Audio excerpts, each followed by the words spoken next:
Democratic Party, went from Yale Law School, and he spends a lot of money, he takes a lot of time, and he's been going to one county, Macomb County in Michigan, every 4 years, because that's like a microcosm of the Reagan voters. He's been polling. They voted, this county voted twice for Obama and went for Trump. That was the big swing. That is what gave Trump Wisconsin, Pennsylvania, Michigan. I think those voters are pretty much unavailable to progressives as they're currently constituted. There was just a quote, maybe some of you saw this, I think it was, I don't know, in the New Yorker, but somebody was interviewing a Trump voter in Arizona and said, look, the reason I love Trump and I hated Hillary was they hated Trump for all the reason that they hate me. And that is how middle class Americans are feeling right now. I mean, the deplorable line from Hillary was only, you know, the most piercing example of that. So no, I think if Trump fulfills his promises, he will continue to get these Democrat votes. He might win over some progressives. I never understood why progressives were so anti-Trump. He's hardly religious right. I mean, he's been married 3 times to a model. Worried about mandatory Bible readings with him. He's not Mr. Wall Street. He got no money from Wall Street. That's a lie. Lie. Don't know what you're talking about if you're sneering at that. So why he should be so upsetting to the left, I think it's because he represents what they do hate and what it is I'm talking about. He represents the Walmart voter, and they know we can't attack the Walmart voter, but we can attack the billionaire who represents the Walmart voter.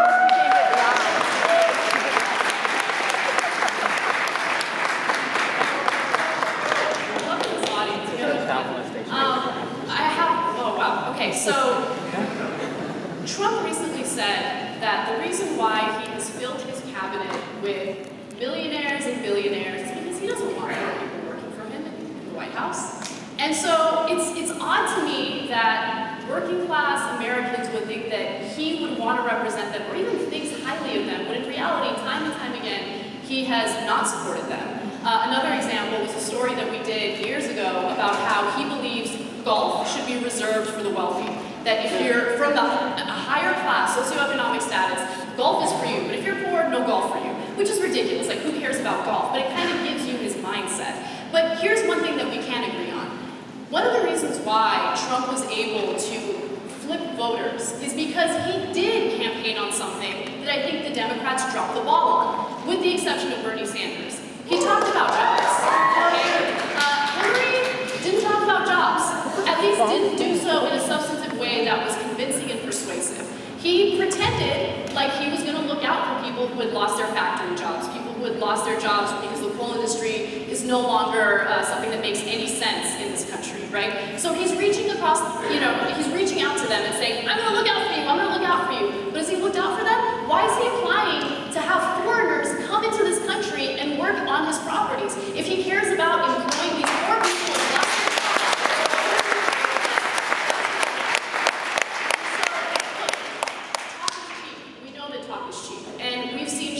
from Democrats and Republicans. But I think it's absolutely ridiculous to claim that Donald Trump is looking out for the best interests of poor Americans who have lost their jobs. If he really genuinely cared about that, then maybe he would practice what he preaches a little bit. You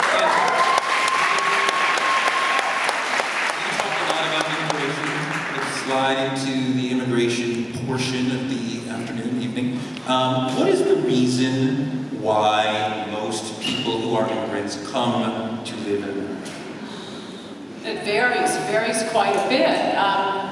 I also want to say Bernie Sanders dropped the jobs issue and dropped the working class issue. Why? Because he's put through the meat grinder of one of the main political parties. And you are not going to get, it is the uniparty in Washington against the people. That was what Trump represented, and the proof of that was the interview that Bernie gave. I think it was to Salon, and he said something about, he was asked about, I remember the guy that his name right now, anyway, who said, well, of course you're for open borders. And Bernie Sanders said, no, that's a Koch brothers idea. They want the cheap labor. That was what his position used to be, but then, oh no, it has to be for open borders because he's running as a Democrat. That is what hurts the working class, the low-wage workers, more than anything else. We're just going to keep dumping more low-wage workers on the country. And that is in answer to your question. I mean, a lot of them are coming for the welfare benefits now. As Milton Friedman said, you can't have a welfare state and open borders.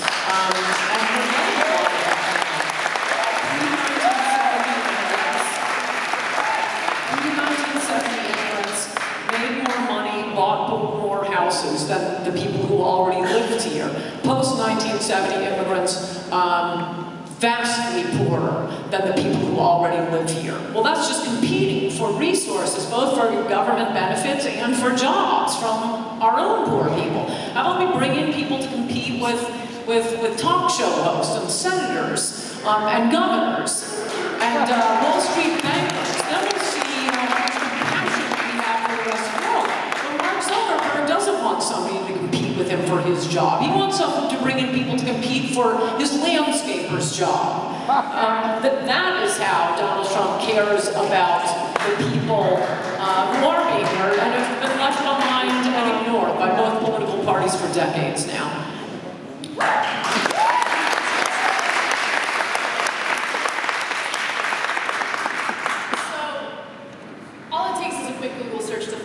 Undocumented immigrants have no access to government benefits. In fact,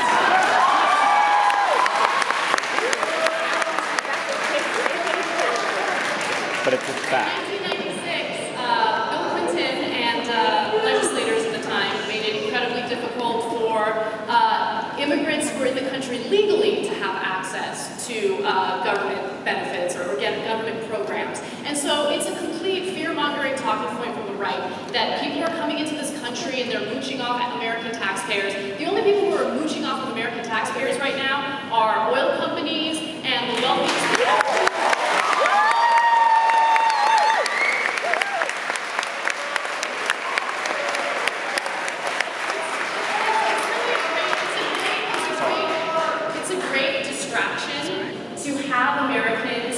Look at the little guy and blame them for all their problems when the wealthiest people in this country are basically raping and pillaging us. To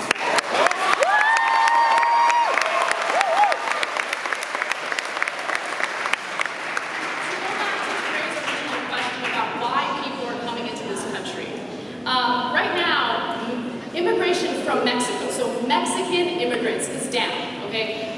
Mexicans are not trying to come into the country the way they were before, mostly because of some of our policies, but more importantly because their economy is doing better, right? So they have no reason to come here. Economic reasons was the main reason why Mexican immigrants were coming into the U.S. But all of a sudden we're seeing an increase of people from Guatemala, Honduras, and El Salvador trying to cross the border. First of all, cross the border into Mexico and then cross into the United States, which has become pretty impossible considering the increased border security that we have because of the Obama administration. Now, why are they trying to come in? Well, there have been spikes in violence in those countries. Okay, there have been drug traffickers, cartels that have increased violence. You've heard about, decapitations and all that stuff. Well, the reason why they're so powerful is because of the drug war that you're very supportive of. We've spent $1 trillion on the war on drugs since 1971. We're not only wasting our resources, we're literally fueling drug cartels in other countries, which is upping the ante when it comes to undocumented immigration.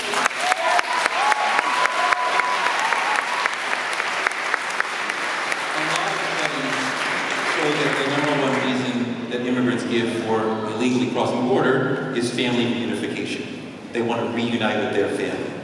Do you think that it is immoral to break immigration law to reunite with your family?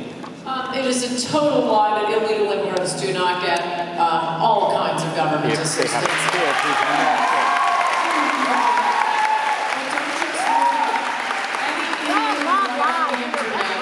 Look it up. They get food stamps, they go into emergency rooms, they get schooling, they get English as a second language, they get the SNAP program.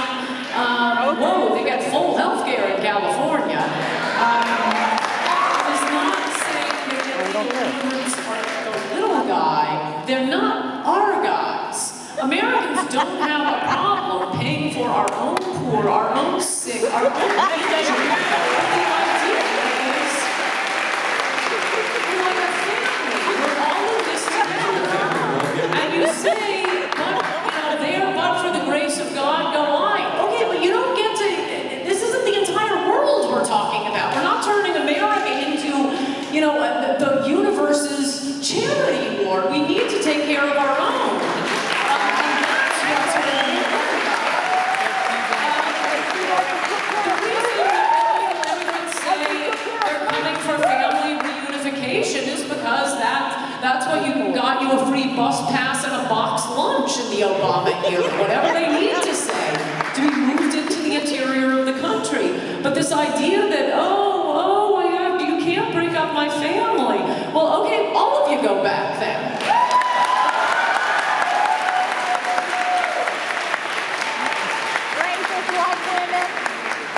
I think it's hilarious that you're sitting here saying that you care about taking care of our poor people. Right. And Yeah. spending our taxpayer money on government programs that help our poor people. Right. You've been on the record on multiple occasions talking about how much you hate the welfare state. And so you don't care about taking care of anyone. You care about lower taxes for yourself.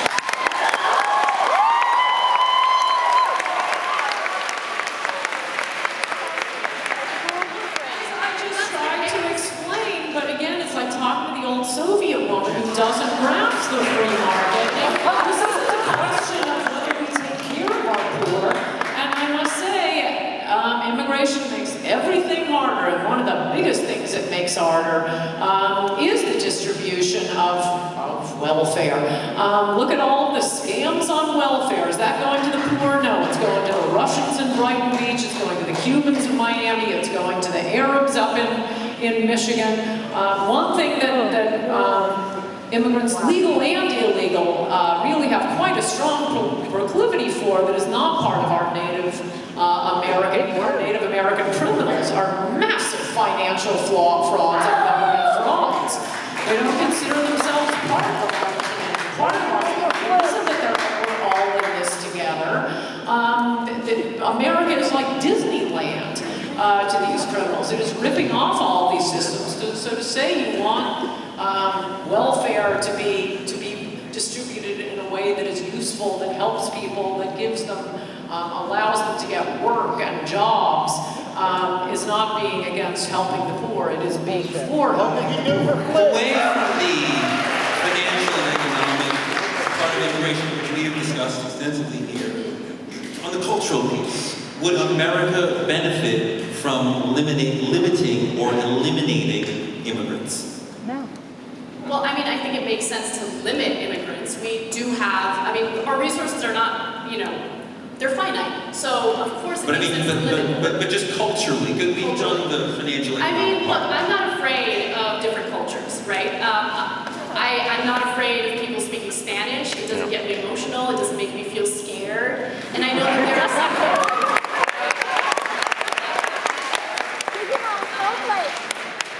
My parents are immigrants. My dad was born in Syria, my mom was born in Armenia, I was born here in Los Angeles, and nothing makes me happier than seeing different cultural, different heritages all around me. And for some reason, there's this fear on the right in regard to different cultures. I know that you, Anne, have spoken extensively about, oh my God, English is no longer going to be the main language of the United States. That's not true. That's not true. And besides which, why does it make you so uncomfortable to hear people speak Spanish? Right? And then you also refer to your own family members as settlers. Well, okay, so they got the luck of the draw and they were able to come into this country and settle without, people discriminating against them and stopping them from doing so. But who are we to say, oh, Mexicans can't come in because, as you say, you think they're peasants? I don't think they're peasants. I actually think that they enrich this country with their culture.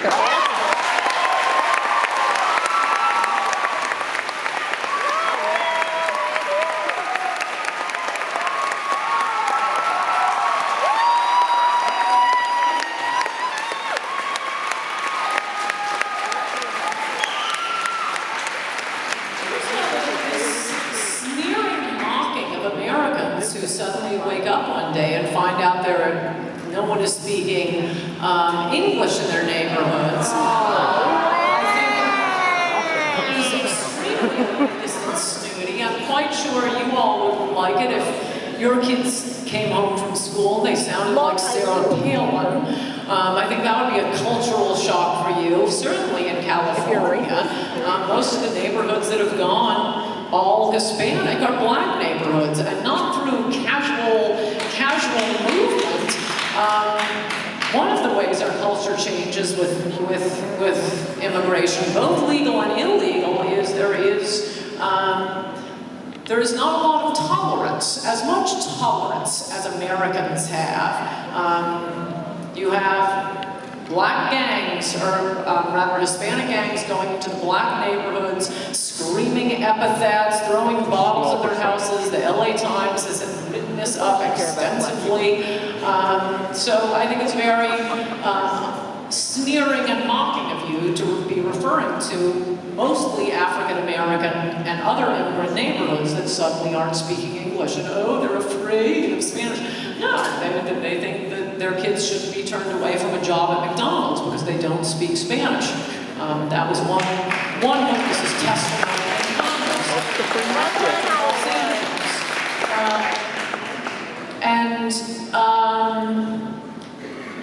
Settlers, why does it make a difference that you're a settler? No, it isn't. First come, first serve. No, it's that settlers created this country. It wasn't. No, black people did. Native Americans did. When we bring in particularly such large numbers, I mean, there's a reason that the main immigration restrictionist group in the country is called Numbers USA, not, Mexicans suck USA. It's that we do need to assimilate people to this wonderful country of ours where we do learn to be tolerant and not practice racism or anti-Semitism and respect one another. I think that anti-Semitism has gotten worse. The ADL does studies on this every year, and every year they find that the main practitioners of anti-Semitism are your Hispanic friends.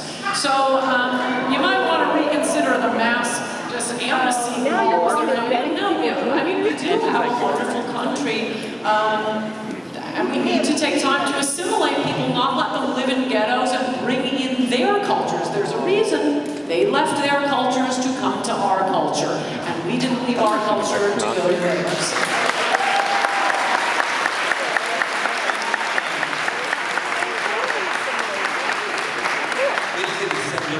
Created the country. Are you including the enslaved Americans as settlers, or is that a separate group? Not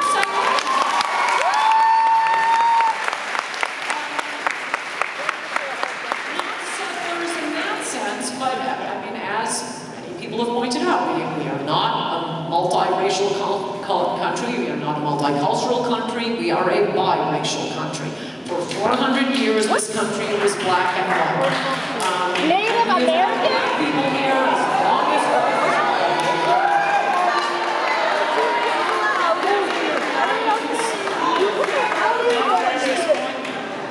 seems to have set off. Look, African Americans obviously got the short end of the stick for about 200 years. This is why I was explaining in the last video. This is why we have civil rights. This is why we have constitutional provisions. This is why we allow, this is why we have affirmative action. It wasn't the Rainbow Coalition. It was to make up, to redress specific grievances done to African Americans, slavery, Jim Crow laws, and now suddenly, everybody's running across the border and, oh, me too, I'm part of this. No. No, civil rights are for African Americans. They are not for people who arrived yesterday or last week. They didn't do anything to do. Republicans, you want to do better.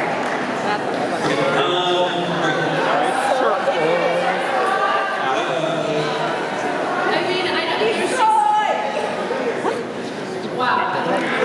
So, in that long-winded rant, you proceeded to insult people in a racist way and then have the audacity to say that our immigration policies are racist, or allowing more immigrants in would lead to more racism. It's absurd. How was anything I said racist? Everything.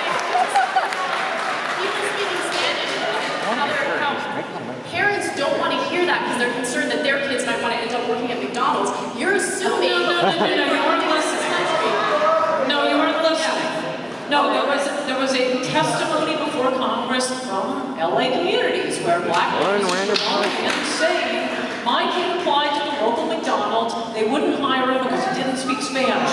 Because it's California. Black communities are being overwhelmed with illegal immigrants, and to be mocking them and saying they're afraid of Spanish people, I think is very dismissive and insulting. Here's what happens.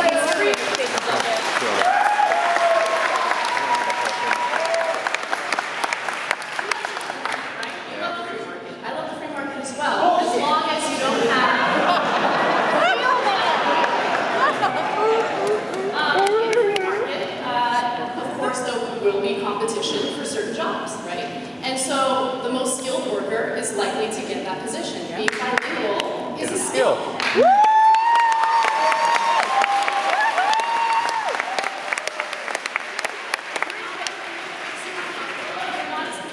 Guess what? You know, we live in a country where you have all the resources at your fingertips. You can learn a language for free online. Yeah. Because I feel like there's a lot of victimhood coming from you right now, right? If you want to compete with these guys, learn. Keep yourself up by the bootstraps. Learn a new language.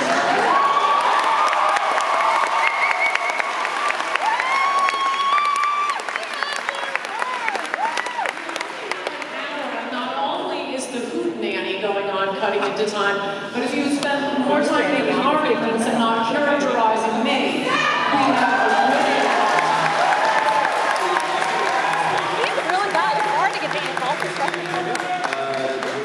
The big moment this week, the president gave a speech in front of a room full of police officers and suggested that they should be rougher with the suspects. I think that's a fair characterization of what he said. And the officers applauded that, so apparently they agreed with him. Should police officers be rougher with suspects? Being rougher with, I mean, I don't know how much more rough you can be when we live in a country that justifies the slaying of a 12-year-old kid who's playing with a toy in a park.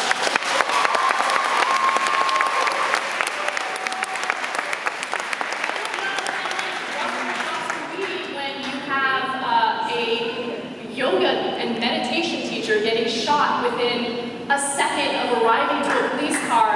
By the way, a police car that she called to report a sexual assault in her alleyway. But to be fair, the cops were startled. So since they were startled, it was okay to shoot and kill that woman. Who again called the police because she trusted them and thought that they would look out for whoever was being assaulted in that alleyway. So I don't know how much rougher cops can be. I mean, look, I think that it is true that cops have an incredibly difficult job, and we're living in a country that's swimming in guns, and so the paranoia is understandable. But at the same time, there needs to be a real conversation without fear-mongering about what we can do to make sure that cops do their jobs effectively so 12-year-olds aren't shot, or an individual who's literally running away from the cops doesn't get shot, or if someone lets a cop know, hey, I have a licensed gun in the glove compartment, that individual doesn't get shot.